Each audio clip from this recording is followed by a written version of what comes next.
taking a few minutes of my vacation in Ireland to bring you some very good and very important news.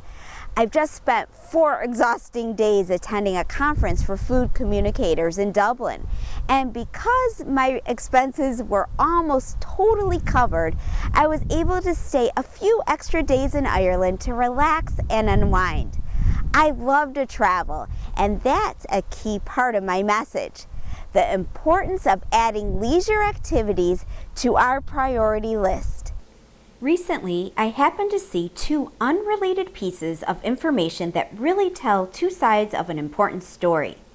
A study published in the online journal Stress reported that high levels of the hormone cortisol in hair was a more reliable predictor of heart attack risk than high blood pressure, smoking, or high cholesterol among 2 groups of men. Cortisol is sometimes called the stress hormone, and researchers suggested that measuring cortisol concentrations in hair instead of blood or urine was a better way to measure chronic stress over a period of months. Stress is normal and healthy in response to a stressful incident, like a near-miss car wreck, but it's the never-ending background stress that seems to be most dangerous. Incidentally, cortisol is also related to our bodies accumulating what's called visceral fat, a condition suspected of contributing to insulin resistance and type 2 diabetes. A second article called Adults at Play, published in the Canisius College magazine, discussed the critical importance of leisure time to a healthy, well-balanced life. And that's not only a healthy emotional life, but also a healthy physical life. The article pointed out that participating in truly leisure activities eases our heart rate, reduces our blood pressure, and gives our emotions a break from the stress of everyday life. Stress is so hard to avoid these days, and we all know that having diabetes can add even more stress.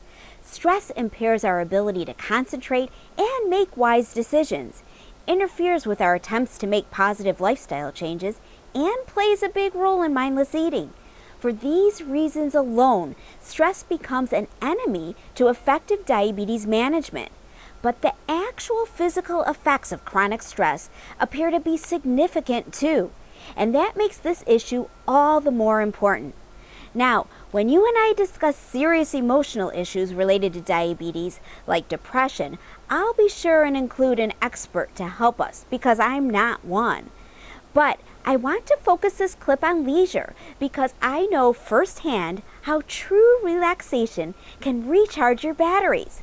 After all, I've been doing diabetes management without missing a day for more than 40 years, and I've been through the same kinds of life stresses that all of us experience.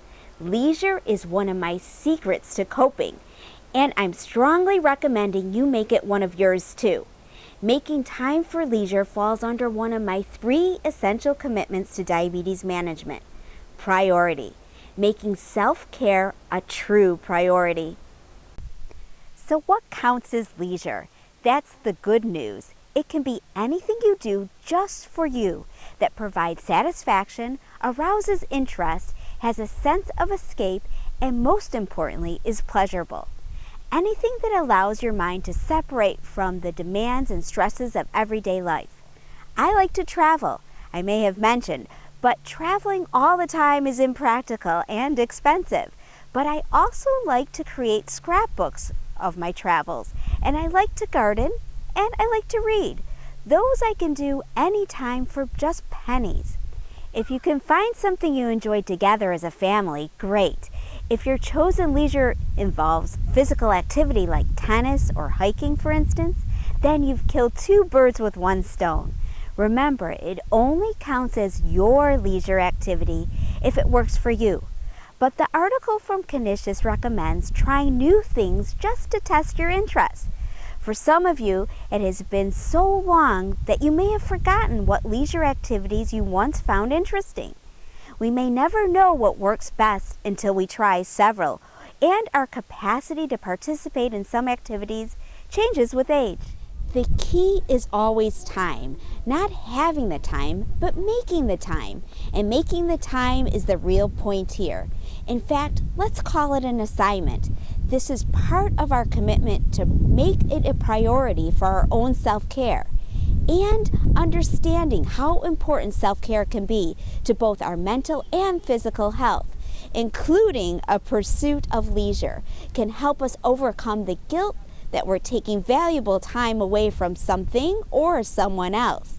The truth is that really taking care of ourselves helps ensure we're there for that something or someone for a long, long time to come.